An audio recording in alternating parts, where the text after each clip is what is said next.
ಆತ್ಮೀಯ ಸ್ನೇಹಿತರೆ, ನೀವು ನೋಡ್ತಿದ್ದೀರಾ ಮಲ್ಲಿಕಾರ್ಜುನ ಡಿ ಕಗ್ಗಲ್ ಯೂಟ್ಯೂಬ್ ಚಾನಲನ್ನು. ಇಷ್ಟವಾದಲ್ಲಿ ಈ ಚಾನಲನ್ನು ತಪ್ಪದೇ ಸಬ್ಸ್ಕ್ರೈಬ್ ಮಾಡುವುದನ್ನು ಮಾತ್ರ ಮರೆಯಬೇಡಿ. ಬನ್ನಿ ಸ್ನೇಹಿತರೆ, ಇವತ್ತಿನ ವಿಡಿಯೋನು ಶುರು ಮಾಡೋಣ. Welcome to Mallikarjuna D Kaggal YouTube ಚಾನಲ್ಗೆ ಎಲ್ಲರಿಗೂ ಸ್ವಾಗತ. ನೀವು ತಪ್ಪದೇ ನಮ್ಮ ಚಾನಲನ್ನು ನೋಡ್ತಿದ್ದೆ ಆದರೆ ತಕ್ಷಣ ಬೆಲ್ ಬಟನ್ ಮೇಲೆ ಕ್ಲಿಕ್ ಮಾಡಿ, ಸಬ್ಸ್ಕ್ರೈಬ್ ಮಾಡಿ, ಕಮೆಂಟ್ಸ್ ಮಾಡಿ, ಲೈಕ್ ಮಾಡಿ ಅಂತ ಹೇಳ್ತೇನೆ. ಬನ್ನಿ ಇವತ್ತಿನ ವಿಡಿಯೋನು ಶುರು ಮಾಡೋಣ. Operation research and business decision ಅನ್ನೋದ್ರ ಪ್ರಕಾರ ಮ್ಯಾಥಮೆಟಿಕಲ್ ಮಾಡೆಲ್ ಪ್ರಕಾರ ನಾವು ಒಂದು ಪ್ರಾಬ್ಲಮ್ ಮಾಡಿದ್ವಿ ಹಿಂದಿನ ಕ್ಲಾಸ್ನಲ್ಲಿ. ಈಗ ಅದೇ ಮಾಡಲ್ ಮ್ಯಾಥಮೆಟಿಕಲ್ ಮಾಡೆಲ್ನಲ್ಲಿ ಸೆಕೆಂಡ್ ಪ್ರಾಬ್ಲಮ್ನ ನಿಮಗೆ ಮಾಡ್ತೀನಿ. ಒಂದು ಪ್ರಾಬ್ಲಮ್ ಮಾಡಿದರೆ ಯಾವುದೇ ರೀತಿ ಅರ್ಥ ಆಗೋದಿಲ್ಲ. ಒಂದೆರಡು ಪ್ರಾಬ್ಲಮ್ಸ್ ಮಾಡೋದ್ರಿಂದ ನಮಗೆ ಕಂಫರ್ಟಬಲ್ ಆಗ್ತೀವಿ, ನಾವೇ ಸ್ವತಃ ಮಾಡೋಕ್ಕೆ ಟ್ರೈ ಮಾಡ್ತೀವಿ, ಹೌದಾ? ಈಗ ಈ ಕ್ವಶನ್ ಓದ್ತೀನಿ ನಾನು, ನೀವುಗಳನ್ನೇ ಬರ್ಕೊಡ್ರಿ. ಆದಮೇಲೆ ನಾನು ಸ್ಕ್ರೀನ್ನಲ್ಲಿ ಡಿಸ್ಪ್ಲೇ ಮಾಡಿ ನಾನು ತೋರಿಸ್ತೀನಿ, ಅದನ್ನು ನೋಡಿ ಬರ್ಕೊಂಡ್ರಿ, ಹೌದಾ? ನಿಮ್ಗೇನಾದರೂ ಸಂದೇಹ ನೋಡಿದ್ರೆ ಕಮೆಂಟ್ಸ್ ಬಾಕ್ಸ್ನಲ್ಲಿ ಕಮೆಂಟ್ ಮಾಡಿ. ಬನ್ನಿ ಇವತ್ತಿನ ವಿಡಿಯೋ ಶುರು ಮಾಡೋಣ. Reddy mix produce both inter and external paints from two raw material machinery 1 and machinery 2. The following table provides the basic data of the problem. ಇದು ಈಗ ಟೇಬಲ್ ಬರ್ಕೊಡ್ರಿ. ಈ ಟೇಬಲ್ ಹೆಂಗಿರ್ತೀನಿ ಅದನ್ನು ಬರ್ಸ್ತೀರಿ, ನೀವು ಬರ್ಕೊಡ್ರಿ. Tons of raw material per ton of external paint ಮತ್ತು internal paint ಅಂತ ಎರಡೂ ಇದ್ದಾವೆ. ಮಿಷನ್ 1 ಮಿಷನ್ 2 ಅಂತ ಎರಡರಲ್ಲಿ.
Maximum daily availability.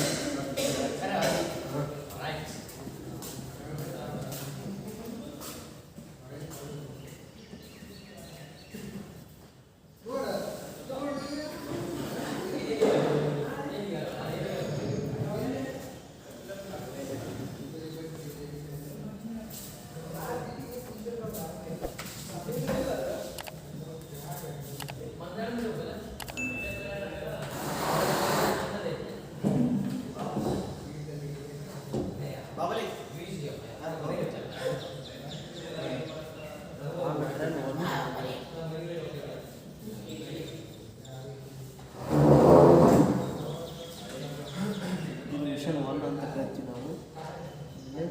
Raw material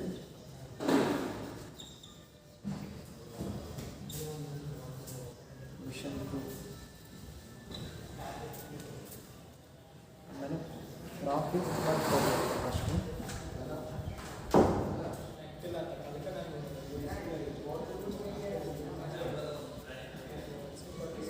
profit per ton ಎಷ್ಟಿದೆ ಅಂದರೆ ರುಪೀಸ್ 10,000.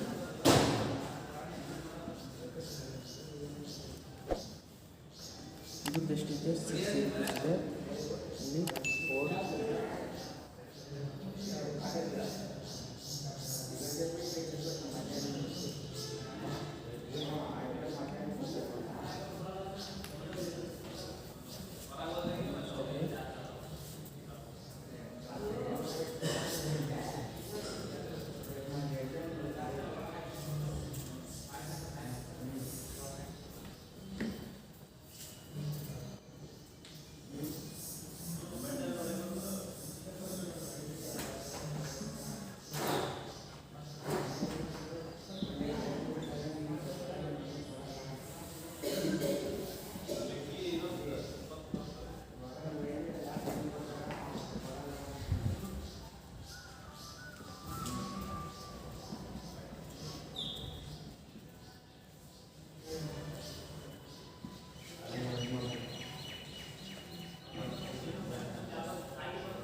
ಈ ಟೇಬಲ್ ಹೆಂಗಿತ್ತು ಅಂತ ಬರ್ಕೊಟ್ರೆ ನಾನು ಅದ್ರ ಕೆಳಗಡೆ ಡಿಸ್ಪ್ಲೇ ಐತೆ ಟಿಕೆಟ್ ಮಾಡಿದ್ರು ಅದ್ರ ಕೆಳಗಡೆ ಇದು ಟೇಬಲ್. ಇದಾದ ನಂತರ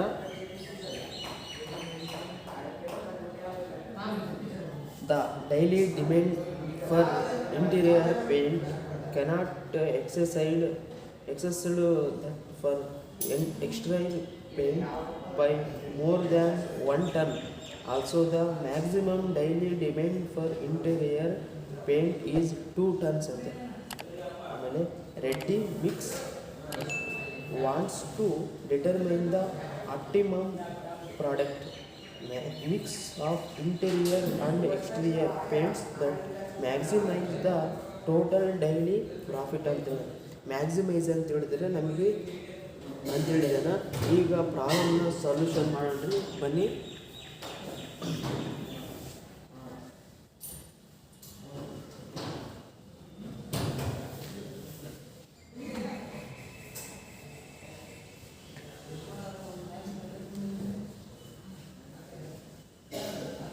ನಾನು ಮಾಡೋ ರೀತಿಯಲ್ಲೇ ನೀವು ಬರ್ಕೊಡ್ರಿ, ಚೆನ್ನಾಗಿ ಅರ್ಥ ಆಗುತ್ತೆ. ಸೊಲ್ಯೂಷನ್ನು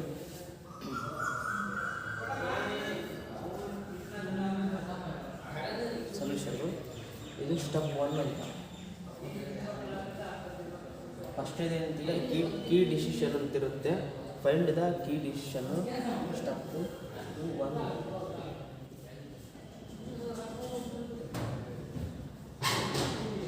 ಫೈಂಡ್ ದ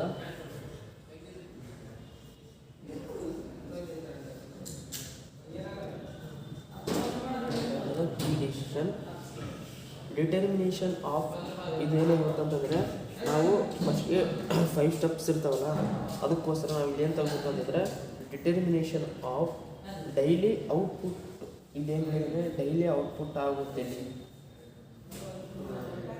ಸೆಕೆಂಡಲ್ಲಿ ನಾವು ಬರ್ಸಿದ್ದಲ್ಲ daily demand for interior paint is 2 tons ಅಂತ ಹೇಳಿದ್ದೇನೆ. ಅದಕ್ಕೋಸ್ಕರ ನಾವು determination of daily output of exterior and interior paint to be proceeds to maximum to profit ಅಂತ ಹೇಳಿದಾನಲ್ಲ, ಟೋಟಲ್ ಡೈಲಿ ಪ್ರಾಫಿಟ್ ಅಥವಾ ಮ್ಯಾಕ್ಸಿಮಮ್ ಟೋಟಲ್ ಡೈಲಿ ಪ್ರಾಫಿಟ್ ಅಂತ. ಅದಕ್ಕೋಸ್ಕರ ನಾವು ಏನು ಬರಬೇಕು ಅಂತಂದರೆ ಕೀ ಡಿಸಿಷನ್ ಒಳಗೆ ಅದರೊಳಗೆ ಡಿಟರ್ಮಿನೇಷನ್ ಆಫ್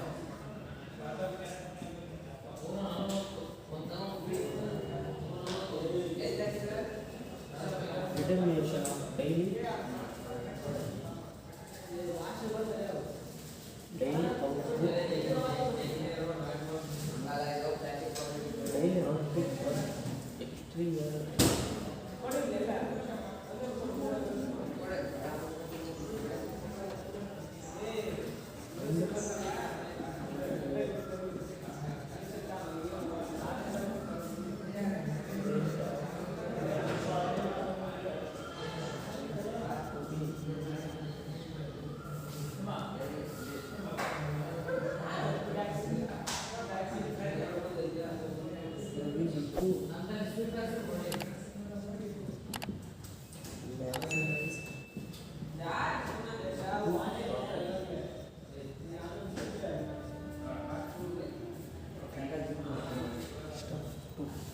ಸೆಕೆಂಡ್ ಇದೀವಿ. ಸ್ಟೆಪ್ 2 ಒಳಗೆ ಏನಾಗುತ್ತೆ ಅಂದರೆ ಇಲ್ಲಿ ಏನು ಕೊಟ್ಟಿದ್ದಾನೆ ಇಂಟೀರಿಯರನ್ನು ಎಕ್ಸ್ಟೀರಿಯರ್ ಕೊಟ್ಟಾರಲ್ಲ, ಇದೇ ಥರ ತೊಗೊಂಡು ಇದಕ್ಕೆ ನಾವು ಏನು ಮಾಡಬೇಕು ಅನ್ನೋದನ್ನು x1 x2 ಅಂತ ತಗೋಬೇಕು. Let assume daily output for ಇಲ್ಲಿ ಏನು ಬರುತ್ತೆ ಲೆಟ್ಸ್ ಅಸ್ಯೂಮ್ ಬರುತ್ತೆ ಸೆಕೆಂಡ್ ಇದು.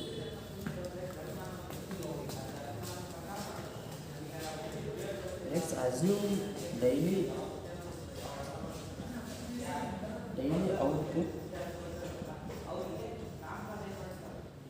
output of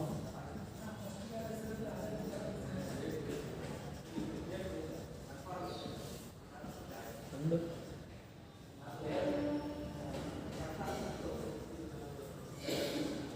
interior paints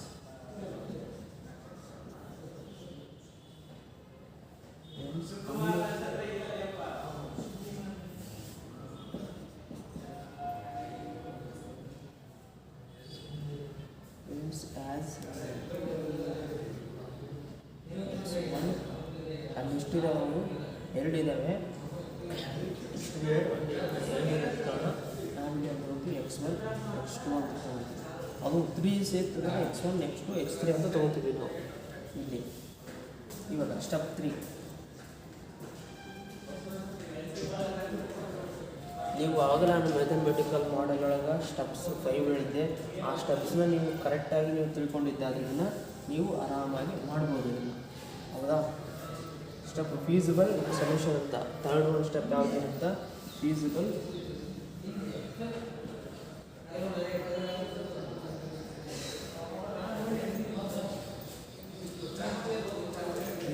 solution.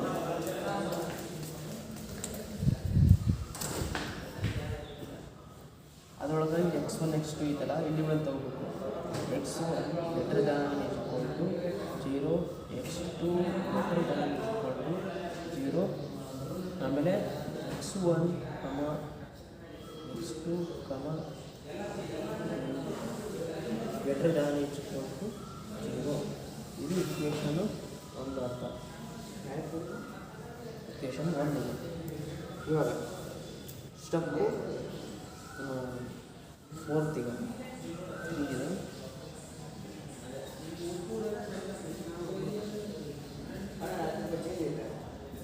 ಇದೇನಂತಂದ್ರೆ objective functions. Step 4 ಯಾವುದೈತೆ ನೋಡ್ಕೊಳೋದ್ರಾಗ objective ಶಾರ್ಟ್ಕಟೇ ಬರುತ್ತೆ. Objective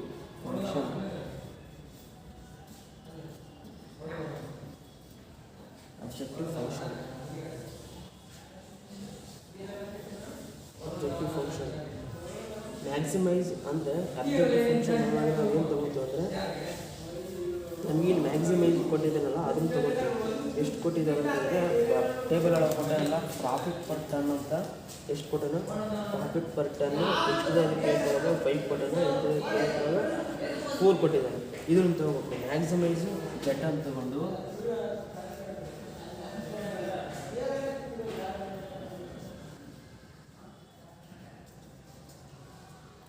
maximise 5x1 4x2 0.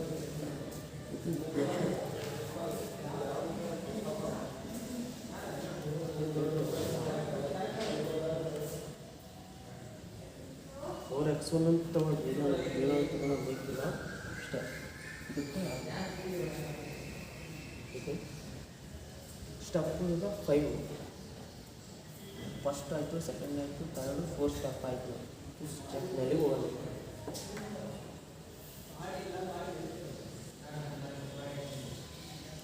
ಈ ಸ್ಟಾರ್ಟಿಂಗ್ ಏನಿರ್ತಂದ್ರೆ ಯಾವ ಕೊಟ್ಟಿರ್ತಾನೆ ಮ್ಯಾಕ್ಸಿಮೈಸ್ ಪ್ರಾಫಿಟ್ ಅಂತ. ಮ್ಯಾಕ್ಸಿಮೈಸ್ ಪ್ರಾಫಿಟ್ ಅಂತಂದ್ರೆ ನಮಗೆ ಡಿಟರ್ಮಿನೇಷನ್ ಆಫ್ ಡೈಲಿ ಔಟ್ಪುಟ್. ನಮಗೆ ಡೈಲಿ ಔಟ್ಪುಟ್ ಯಾವುದರಿಂದ ಬರುತ್ತೆ ಅಂತಂದರೆ ಎಕ್ಸ್ಟೀರಿಯರ್ ಆ್ಯಂಡ್ ಇಂಟೀರಿಯರ್ ಎರಡೂ ಮಿಷನಿಂದ ಮ್ಯಾನಿಟ್ರಲ್ಲಿಂದ ಬರುತ್ತೆ. ಅದರ ಕಾರಣ ಪೇಂಟ್ಸ್ ಟು ಬಿ ಪ್ರೊಡ್ಯೂಸ್ಡ್ ಆಗುತ್ತೆ. ಇಲ್ಲಿ ಮ್ಯಾಕ್ಸಿಮೈಸ್ ಪ್ರಾಫಿಟ್ ಆಗುತ್ತೆ ಡೈವರ್ಟ್ರಿಂದ. ಅದಕ್ಕೋಸ್ಕರ ನಾವು ಮಿನಿಮಮ್ ಪ್ರಾಫಿಟ್ಟು ಆಗಕ್ಕೆ ಸಾಧ್ಯನಿಲ್ಲ, ಮ್ಯಾಕ್ಸಿಮೈಸೇ ಆಗುತ್ತೆ. ಅದಕ್ಕೋಸ್ಕರ ಇಲ್ಲಿ 2 ಒಳಗೆ ಏನಾಗುತ್ತೆ ಸ್ಟೆಪ್ ಒಳಗೆ ಅಸ್ಯೂಮ್ ಮಾಡ್ಕೊತೀವಿ ನಾವು ಯಾವುದನ್ನು ಇದಕ್ಕೂ ಎರಡು ಇರ್ತೀವಲ್ಲ ಅಸ್ಯೂಮ್ ಮಾಡ್ಕೊತೀವಿ x1 x2 ಅಂತ. ಅದಕ್ಕೋಸ್ಕರ x1 x2 ಅಂತ ಅಸ್ಯೂಮ್ ಮಾಡ್ಕೊಂಡಿವಿ. ಇಲ್ಲಿ ಸ್ಟೆಪ್ 3 ಏನಾಗುತ್ತೆ ಫೀಸಿಬಲ್ ಸೊಲ್ಯೂಷನ್ ಒಳಗೆ ಇಲ್ಲಿ ಏನು ಅಸ್ಯೂಮ್ ಮಾಡ್ಕೊಂಡಿರ್ತೀವಲ್ಲ ಅದನ್ನು x1 > 0. ಇದಕ್ಕೇನಾದರೂ ಇದೇನಾ ರೂಪಿಸ್ಕರ ಏನಿಲ್ಲ, ನಾವು ಅಸ್ಯೂಮ್ ಮಾಡ್ಕೊಂಡಿದ್ವಲ್ಲ ಇದನ್ನು ಅದನ್ನೇ ಇಲ್ಲಿ ತೊಗೊಂಡು ಇದಕ್ಕೆ ಆಲ್ಟರ್ನೇಟಿವ್ ಸೊಲ್ಯೂಷನ್ ಇದು ಮಾಡ್ತಾಯಿದ್ದೀವಿ. x1 > 0, x2 > 0. ಇದನ್ನು ಏನು ಬಂದಿರುತ್ತಲ್ಲ ಇದು ಇಕ್ವೇಷನ್ 1 ಅಂತ. ಇಲ್ಲಿ 4 ಏನಾಗುತ್ತೆ ಅಬ್ಜೆಕ್ಟಿವ್ ಫಂಕ್ಷನ್ ಆಗುತ್ತೆ. ಅಬ್ಜೆಕ್ಟಿವ್ ಫಂಕ್ಷನ್ ಯಾವುದಾಗಿರ್ತಂದ್ರೆ ಮ್ಯಾಕ್ಸಿಮಮ್ ಪ್ರಾಫಿಟ್ ಅಲ್ಲಿ ಏನಿರ್ತಲ್ಲ ಅದನ್ನು ಎಷ್ಟು ಕೊಟ್ಟನ 10,000 ಅದೈತಲ್ಲ ಎರಡರದ್ದು 5 4 ಇದೆ. ಅದನ್ನ 5x1 + 4x2 ಅಂತ ತೊಗೊಂಡು ಇಕ್ವೇಷನ್ 2 ಅಂತ ತೊಗೊತೀವಿ ನಾವು. ಹೌದಾ?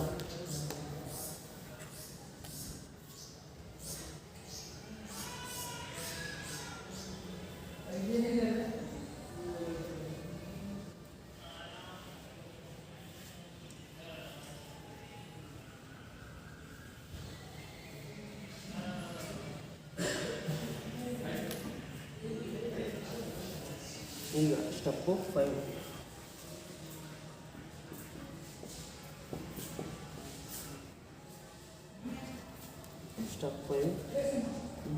ಫಾರ್ಮುಲೇಷನ್ ಕನ್ಸ್ಟ್ರೆಂಟ್ ಇಕ್ವೇಷನ್ ಅಂತ. ಫಾರ್ಮುಲೇಷನ್ ಕನ್ಸ್ಟ್ರೆಂಟ್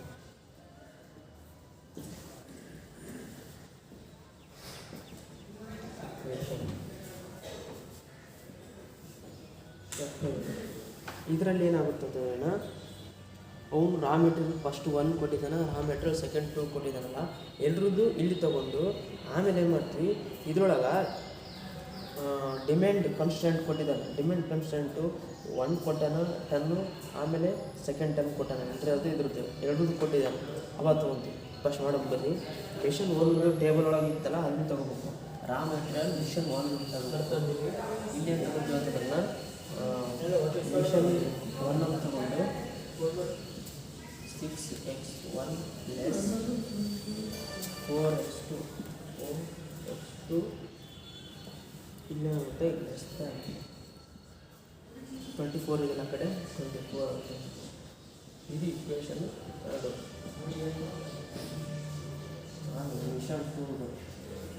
ಮಿಷನ್ 2 1 ಮತ್ತು 2 ಕೊಟ್ಟಿದ್ದಾನೆ. 1x1 + 2x2 ಲೆಸ್ ದ್ಯಾನ್ = ಎಷ್ಟು ಕೊಟ್ಟಾಗ 6 ರೂಪೀಸ್ ಕೊಟ್ಟಾಗ 6 ರೂಪೀಸ್ ಇಕ್ವೇಷನ್ 4 ಏನಾಗುತ್ತೆ, ಡಿಮ್ಯಾಂಡ್ ಕನ್ಸ್ಟ್ರೆಂಟ್ ಎಷ್ಟಿದೆ, ಡಿಮ್ಯಾಂಡ್ ಕನ್ಸ್ಟ್ರೆಂಟ್ ಇದ್ರಿಂದ ಮೋರ್ ದ್ಯಾನ್ 1 ಟನ್ ಇದೆ. ಡಿಮ್ಯಾಂಡ್ ಕನ್ಸ್ಟ್ರೆಂಟ್ ಅಂತ ತಗೊಂಡಿದ್ವಿ. Demand constraint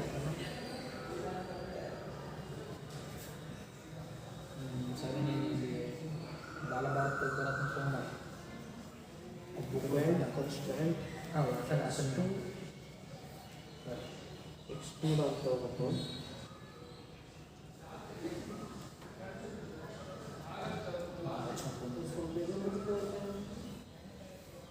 x2 - x1 lesser than = 1 ton ಅಂತ ಅವಾಗ ತಗೋಬೇಕು. ಇನ್ನೇನಂತ ಡಿಮ್ಯಾಂಡ್ ಕನ್ಸ್ಟ್ರೆಂಟ್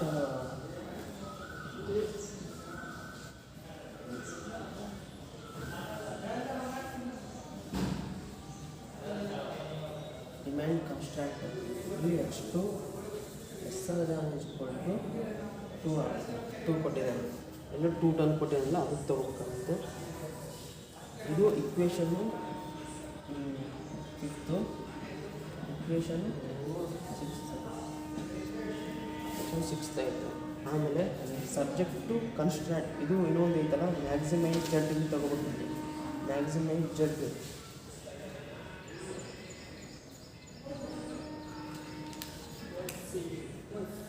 ಮ್ಯಾಥಮೆಟಿಕಲ್ ಮಾಡಬೇಕಾಗುತ್ತೆ.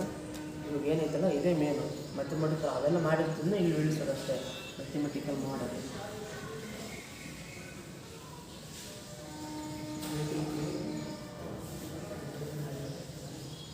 ಮ್ಯಾಥಮೆಟಿಕಲ್ ಮಾಡಲ್ ಅಂತ. ಮ್ಯಾಥಮೆಟಿಕಲ್ ಮಾಡಲ್ ಒಳಗೆ ಮ್ಯಾಕ್ಸಿಮೈಸ್ ಜಡ್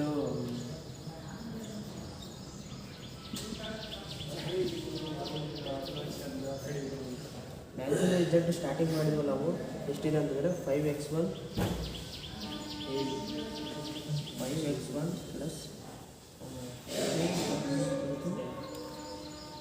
4 ಇಕ್ವೇಷನ್ ಎಷ್ಟಿದೆ ತನಕ 2 ಇತ್ತು. ಇಕ್ವೇಷನ್ 2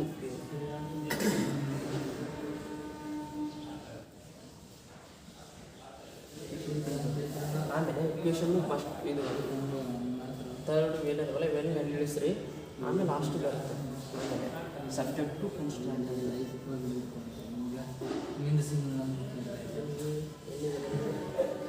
ಇಲ್ಲೇ ಮೇಲೆ ಬಂದುಬಿಟ್ರೆ ಓದ್ತೀನಿ ಹೇಳ.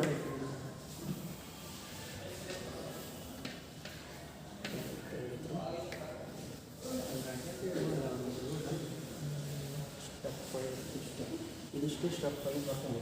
ಈಗ ಮ್ಯಾಥಮೆಟಿಕಲ್ ಮಾಡೋದು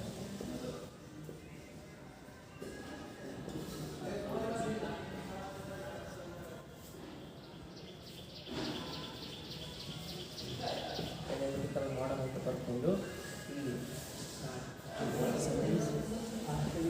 Z = ಇಕ್ವೇಷನ್ ಇಲ್ಲಿ ಕನ್ಸ್ಟ್ರಕ್ಟ್ ಬಂದ್ಕೊಂಡ್ರೆ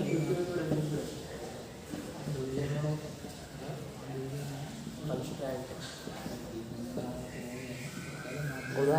ಇಲ್ಲಿ ಇದರಲ್ಲಿ ಮ್ಯಾಥಮೆಟಿಕಲ್ ಮಾಡುವಾಗ ಮ್ಯಾಕ್ಸಿಮಮ್ ಜೆಟ್ಟಿಂದ ಬಂತು ಇಷ್ಟು ಯಾವುದು second maximum jet is equal to 5x1 + 4x2 ಅದು ತೊಗೊಂಡು ಅದರಲ್ಲಿ ಸಬ್ಜೆಕ್ಟ್ ಟು ಕನ್ಸ್ಟೆಂಟು ಇಲ್ಲಿಂದ 3rd 4th 5th 6th next ಏನಾಗುತ್ತೆ ಅಂದರೆ x1 + x2 x1 ಕಮ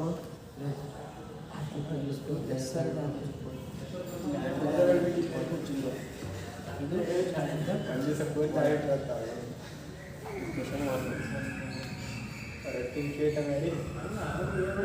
ಇಷ್ಟು ಮಾಡಿದ್ರೆ ಪ್ರಾಬ್ಲಮ್ ಕಂಪ್ಲೀಟ್ ಆಗ್ತದೆ.